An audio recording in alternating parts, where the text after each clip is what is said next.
Halo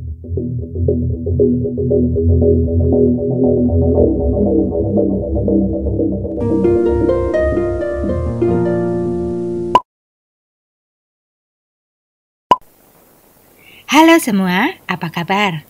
Semoga semua dalam kondisi sehat dan happy ya. Buat yang lagi kumpul-kumpul keluarga, jangan lupa ajak semua saudara dan teman-teman nonton rame-rame video weekly hari ini.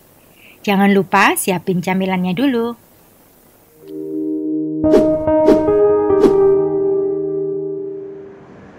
Kisah ini tentang seorang wanita muda berusia 21 tahun bernama Narumi Kurosaki. Narumi adalah seorang pelajar asal Jepang yang sedang mengikuti program pertukaran pelajar di Prancis. Narumi Kurosaki lahir pada tanggal 23 Juli tahun 1995 di Tokyo. Dia adalah anak tertua dari 3 bersaudara dan tinggal bersama keluarganya di sana. Narumi dikenal sebagai siswa yang sangat tepat waktu, teratur, dan cerdas. Narumi sangat gemar mempelajari budaya dan bahasa asing. Setelah lulus SMA, Narumi berkuliah di Universitas Tsukuba di Prefektur Ibaraki, beberapa jam berkendara ke utara Tokyo. Di sana, dia mengambil jurusan ilmu sosial. Sebagai siswa yang cerdas dan antusias, Narumi mempunyai banyak sekali teman. Dia sering hangout bersama mereka sambil makan sushi atau sekedar nongkrong di kafe. Teman-temannya senang menghabiskan waktu dengannya karena Narumi orangnya asik dan seru. Pada tahun 2014, Narumi yang saat itu berusia 19 tahun berkenalan dengan seorang asisten dosen di kampusnya bernama Nicolas Zepeda Contreras. Nicolas bukan orang Jepang. Pria tampan kelahiran tahun 1990 itu berasal dari negara Chile. Seperti Narumi, Nicolas juga anak tertua di keluarganya. Kedua orang tua Nicolas adalah orang kaya dan berkuasa di Chile. Ayahnya adalah seorang eksekutif di sebuah perusahaan mobil, sedangkan ibunya adalah sekretaris pejabat politik yang sangat berpengaruh. Bisa dibayangkan, Nicolas dan saudaranya bertumbuh dengan privilege, koneksi, dan harta yang tentu tidak semua orang di negaranya bisa mendapatkan. Karenanya tak heran, Nicolas dan kedua saudara kembarnya memiliki jalur khusus untuk mendapatkan pendidikan terbaik. Setelah menyelesaikan pendidikan menengah, Nicolas kemudian melanjutkan kuliah di Universitas Santiago. Berkat posisi strategis yang dimiliki kedua orang tua mereka, Nicolas dan saudaranya bebas traveling keliling dunia. Dan salah satu tempat yang dikunjungi Nicolas adalah negeri Sakura, Jepang. Di sana, dia kemudian memutuskan untuk bekerja sebagai asisten dosen di Universitas Tsukuba, universitas di mana Narumi Kurosaki menuntut ilmu. Di bulan Oktober tahun 2014, Narumi dan Nicolas pertama kali bertemu. Narumi yang sangat tertarik dengan budaya dan negara asing, dengan senang hati berteman dengan orang asing seperti Nicolas. Kebetulan, Narumi bermimpi suatu hari mengunjungi Chile. Seperti gayung bersambut di bulan Februari tahun 2015, keduanya mulai berkencan. Beberapa bulan setelah menjadi sepasang kekasih, Nicolas mewujudkan mimpi Narumi mengunjungi Chile. Nicolas yang tampak sangat jatuh cinta pada Narumi si gadis Jepang membawa kekasihnya pulang ke Chile pada bulan Mei, lalu memperkenalkan Narumi kepada seluruh keluarganya. Keduanya tampak sangat bahagia dan menikmati liburan mereka di sana. Mereka mendokumentasikan perjalanan seru itu dan mempostingnya dalam sosial media.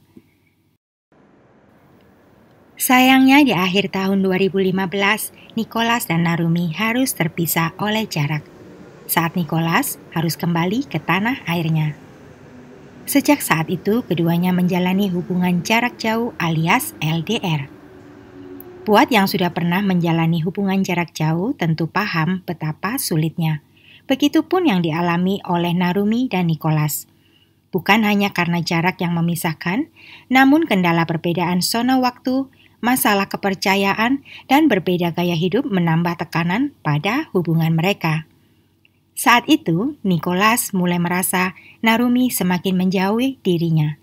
Karena takut kehilangan kekasihnya, Nicholas pun kembali mengunjungi Jepang pada bulan April tahun 2016. Meski dalam setiap foto keduanya tampak bahagia seperti biasanya, tetapi pada kenyataannya semua tidak berjalan dengan baik. Rupanya Narumi sudah berencana mengikuti program pertukaran pelajar di Universitas Franchecombe yang berada di Besançon, Perancis. Besançon adalah kota yang sangat indah berjarak 400 km dari Paris, berdekatan dengan pegunungan Alpen. Saat itu, beberapa teman Narumi dan keluarganya sempat menasihatinya untuk mengakhiri saja hubungannya dengan Nicholas agar dia bisa berkonsentrasi pada kehidupan barunya di Perancis. Narumi tiba di Perancis pada awal September dan langsung memulai kuliahnya. Sebagai mahasiswa baru, Narumi tidak mengalami kesulitan menyesuaikan diri karena pembawaannya selalu ceria. Dia mendapat banyak teman baru. Salah satunya Arthur Del Piccolo, seorang mahasiswa di National School of Mechanics dan Microengineering. Sedangkan di Chile, Nicholas terus memantau perkembangan kekasihnya yang sedang menikmati kehidupan baru di Perancis. Saat tahu Narumi dan Arthur berteman, Nicholas yang cemburu segera meminta Narumi untuk memblokir dan menghapus Arthur dari pertemanan di Facebook. Tentu saja Narumi menolak. Dan saat itu juga Narumi minta putus. Tak berselang lama, Narumi mulai berkencan dengan Arthur. Ternyata Nicholas tidak bisa menerima keputusan Narumi. Pria Chile itu jadi marah dan frustasi. Dia lalu mengunggah sebuah video online berisi ancaman untuk Narumi. Dalam video itu, Nicholas memberi sebuah ultimatum jika sampai tanggal 21 September Narumi tidak memenuhi semua permintaannya, maka dia tidak akan memaafkan gadis itu selamanya dan sesuatu yang buruk bisa terjadi. Video aneh itu dihapus kemudian hari. Saat itu, Narumi tidak berpikir ancaman Nicholas serius. Namun Nicholas tidak sedang bercanda. Pada tanggal 30 November 2016, dari Chile, Nicholas terbang ke Swiss. Kemudian perjalanan dilanjutkan dengan bus ke Dijon, Prancis. Pada tanggal 1 Desember, Nicholas mengambil mobil sewaannya di sana, kemudian berkendara menuju kota Besançon, tempat tinggal Narumi, dengan menempuh jarak sekitar 1,5 jam. Di perjalanan, sesuai catatan kartu kreditnya, menunjukkan Nicholas sempat berhenti di sebuah toko untuk membeli sekaleng bahan bakar, korek api, kantong sampah, dan pemutih. Setelahnya tidak ada yang bisa memastikan kapan tepatnya Nicholas bertemu dengan Narumi di kampus. Namun, pada tanggal 4 Desember, keduanya terekam CCTV sedang menikmati makan malam di sebuah restoran daerah Besançon sekitar pukul 10 malam. 1 jam kemudian sekitar pukul 11 malam, kamera CCTV kembali merekam Narumi dan Nicholas memasuki area kediaman Narumi. Pada tanggal 5 Desember sekitar pukul 3 dini hari, beberapa penghuni apartemen yang tinggal di lantai yang sama mendengar bunyi gedebuk seperti sebuah benda berat jatuh, lalu suara teriakan teror dan tangisan. Para penghuni itu terbangun, namun saat mereka memeriksa di luar tidak ada yang aneh, tidak satupun dari mereka melapor ke polisi. Paginya, Narumi tidak muncul di kelas. Arthur, kekasih Narumi, mencoba menghubungi, namun tidak ada jawaban.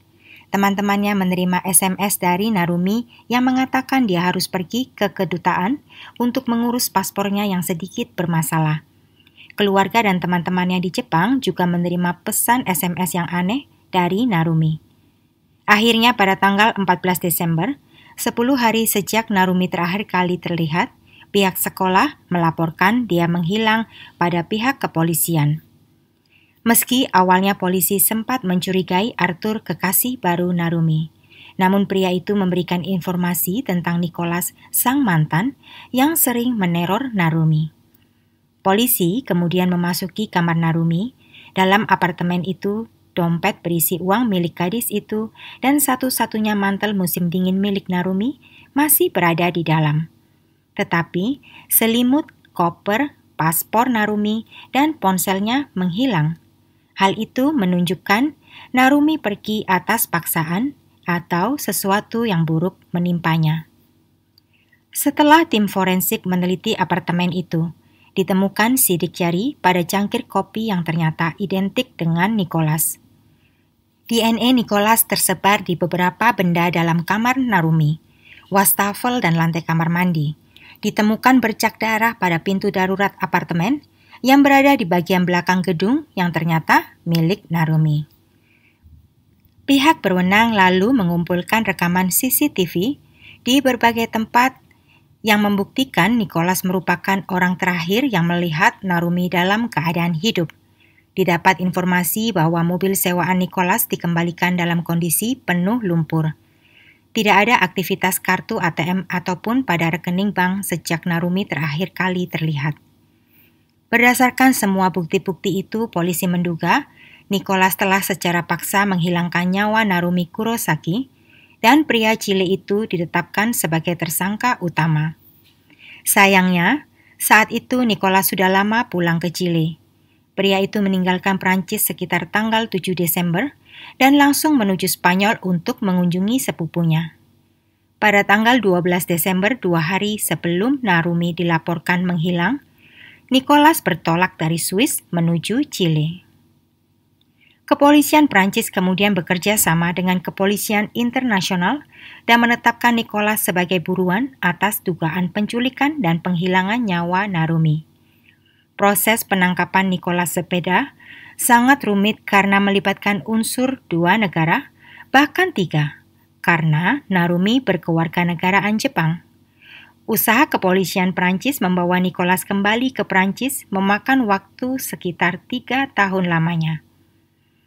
Nicholas sempat melaporkan diri ke kepolisian Chile, namun dia mengaku tidak terlibat atas menghilangnya Narumi. Nicholas mengatakan, terakhir bertemu mantan kekasihnya itu pada tanggal 4 Desember, namun mereka putus dan Nicholas pun pulang. Pria itu bahkan percaya bahwa Narumi masih hidup. Tetapi pernyataannya tidak berlandaskan, mengingat semua bukti mengarah pada kesimpulan Narumi sudah tidak hidup. Pihak Perancis sangat ingin mengekstradisi Nicholas ke Perancis agar penyelidikan bisa lebih cepat selesai. Begitu juga pihak Jepang yang menginginkan keadilan bagi warganya. Namun proses ekstradisi Nicholas dari Chile ke Perancis bukan tanpa perlawanan. Keluarga Nicholas yang berkuasa berargumen bahwa kasus pembunuhan Narumi tidak valid karena tidak ada jasad yang ditemukan. Pihak Mahkamah Agung Chile menolak menyetujui ekstradisi Nicholas. Namun mereka tetap mengeluarkan larangan perjalanan luar negeri bagi Nicholas selama 2 bulan. Mendengar Nicholas akan ditahan dalam negaranya selama 2 bulan, memberi Prancis waktu untuk membangun sebuah kasus yang lebih kuat melawan Nicholas agar bisa dibawa kembali ke Prancis untuk menghadapi tuduhan penculikan dan pembunuhan.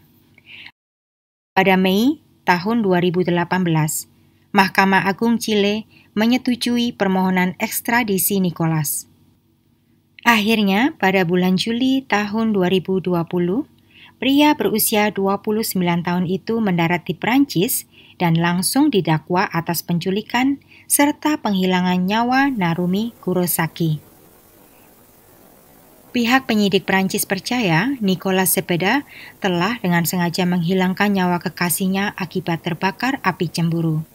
Meskipun tidak dapat menemukan tubuh Narumi, jaksa di Prancis yakin mereka memiliki cukup banyak bukti untuk menghukum Nicholas, termasuk diantaranya catatan telepon, GPS mobil sewaan, kwitansi kartu kredit, dan pernyataan saksi yang bertentangan dengan versi Nicholas. Selain itu, video ancaman yang pernah dibuatnya dulu juga bisa dijadikan sebagai bukti obsesi Nicholas pada Narumi Kurosaki. Sehingga, meskipun nantinya Nicholas menyangkal tuduhan dan mengaku tidak bersalah, ada banyak sekali bukti yang membuktikan sebaliknya. Sidang saat ini masih berlangsung. Jika terbukti bersalah, Nicholas bisa menghadapi hukuman penjara seumur hidup. Akankah pria yang terobsesi cemburuan dan egois itu membayar kejahatannya? Atau akankah uang, privilege, dan pengacara kelas atas membantunya menghindari hukuman. Kita doakan agar jasad Narumi Kurosaki segera ditemukan. Semoga Narumi dan keluarganya segera mendapat keadilan. Sekian kasus weekly kali ini. See you in the next case. Terima kasih.